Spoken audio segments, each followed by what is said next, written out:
The investigation revealed what Joe had suspected from the beginning. This was an inside job.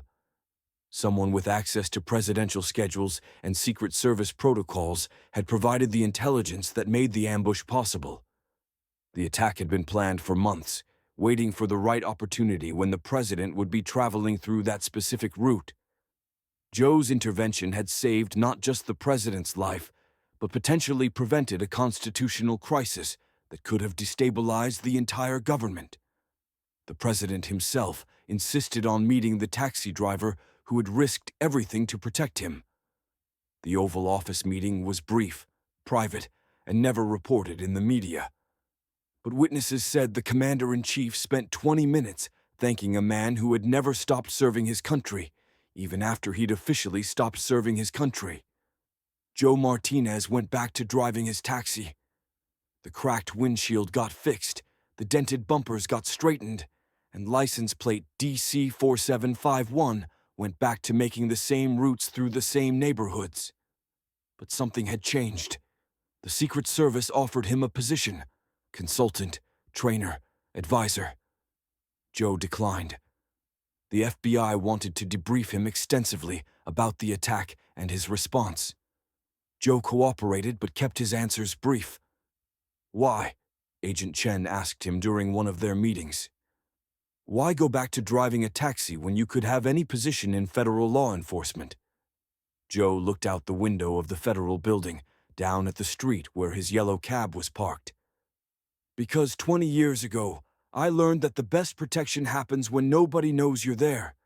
The president is safer when people like me are invisible. DC 4751 still works the night shift. Still picks up interns and tourists, and anyone who needs a ride through the nation's capital. But now every Secret Service agent in Washington, D.C. knows that if something goes wrong, if the unthinkable happens, there's a taxi driver out there who never really stopped protecting the presidency.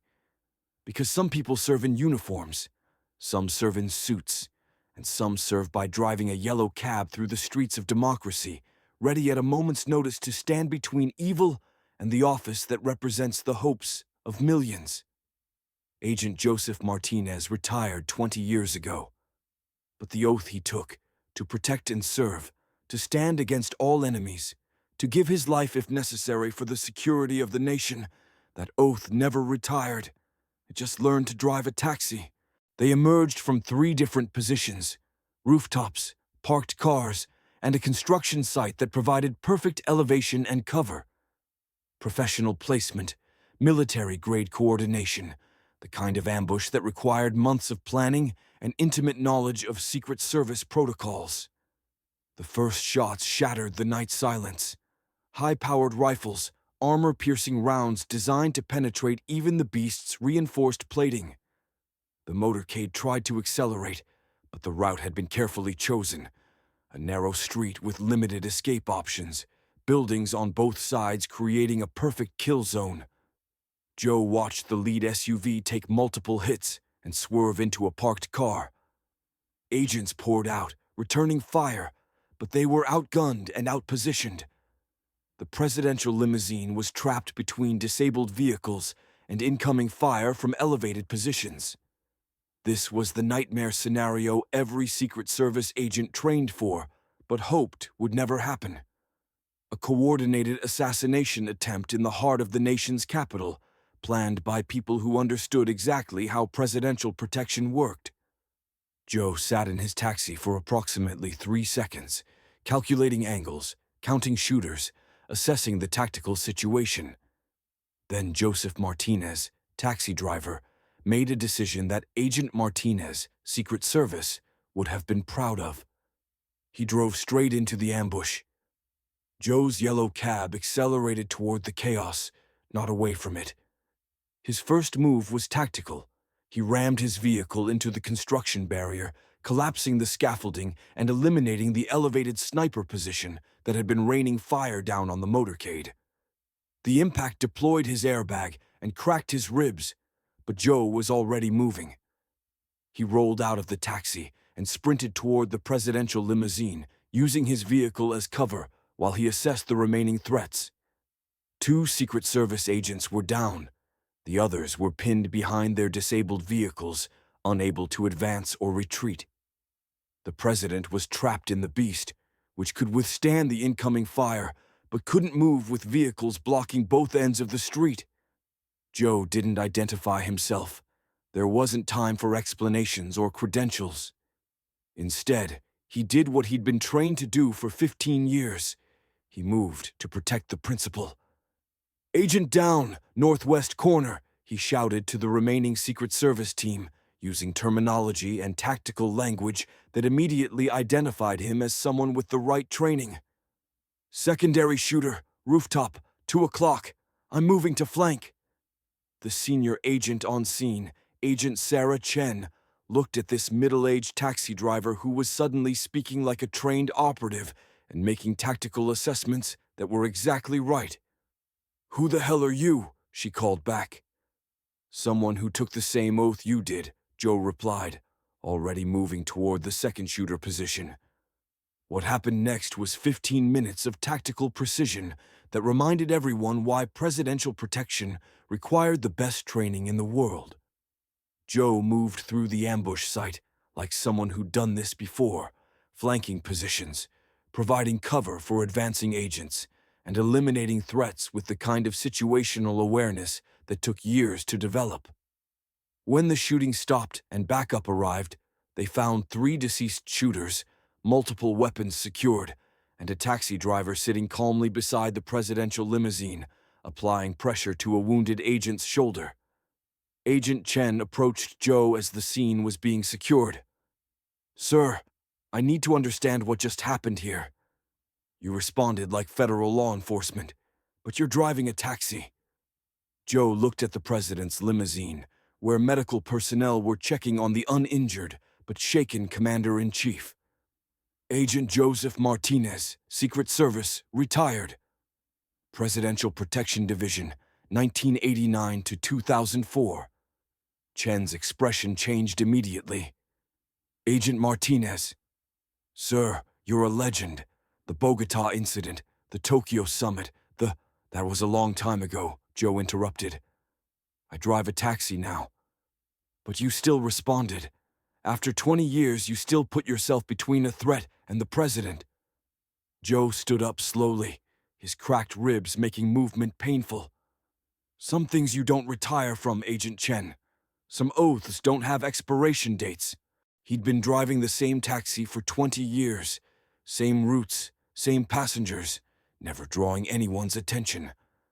But that night, when the presidential motorcade was ambushed, Joe Martinez did something that shocked every FBI agent on the scene.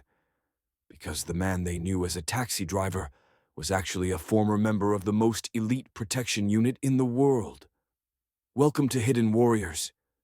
Before we tell you the story of the taxi driver who became a guardian angel, let me know in the comments, where are you watching from today? And if you believe stories like this deserve to be remembered, hit that subscribe button and help us honor the silent protectors who never truly retire. The yellow cab with license plate DC 4751 had been Joe Martinez's office for 20 years. Dented bumpers, cracked windshield, seats that had seen better decades. It looked like every other taxi in Washington, D.C. But Joe kept it running with the precision of someone who understood that reliability could mean the difference between life and death. Joe was 58 now, with salt and pepper hair and lines around his eyes that came from watching everything, even when he seemed to be looking at nothing. He wore the same clothes every day: khaki pants, white button-down shirt, and a Nationals baseball cap that had faded from years of D.C. sun. To his passengers, he was invisible.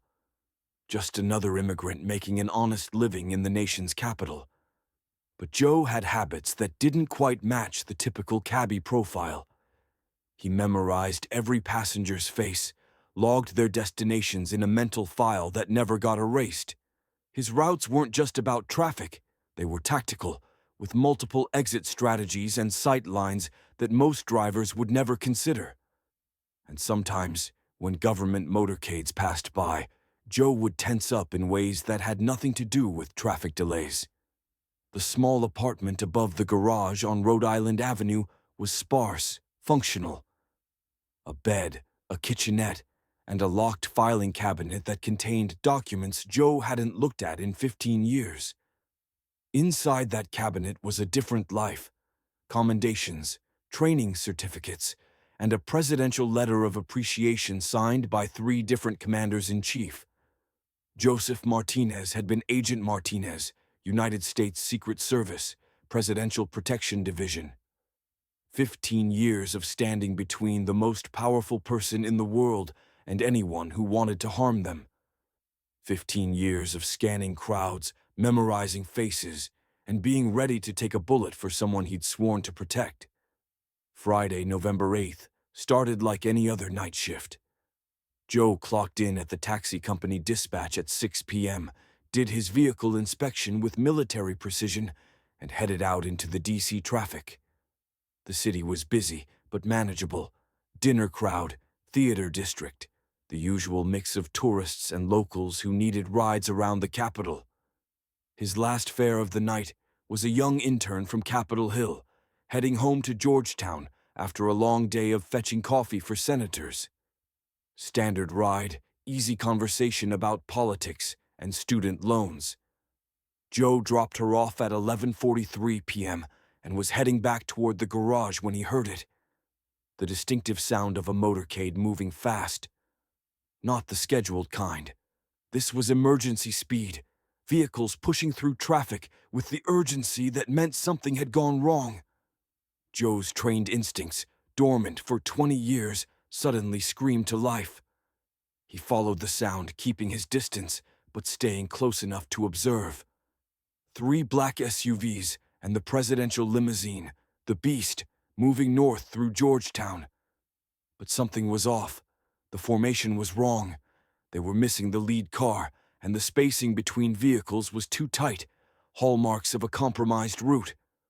Joe pulled over and watched through his rearview mirror as the motorcade turned onto a side street that wasn't part of any standard presidential route. This wasn't protocol. This wasn't planned. This was either a drill or something had gone very, very wrong. That's when he saw the shooters.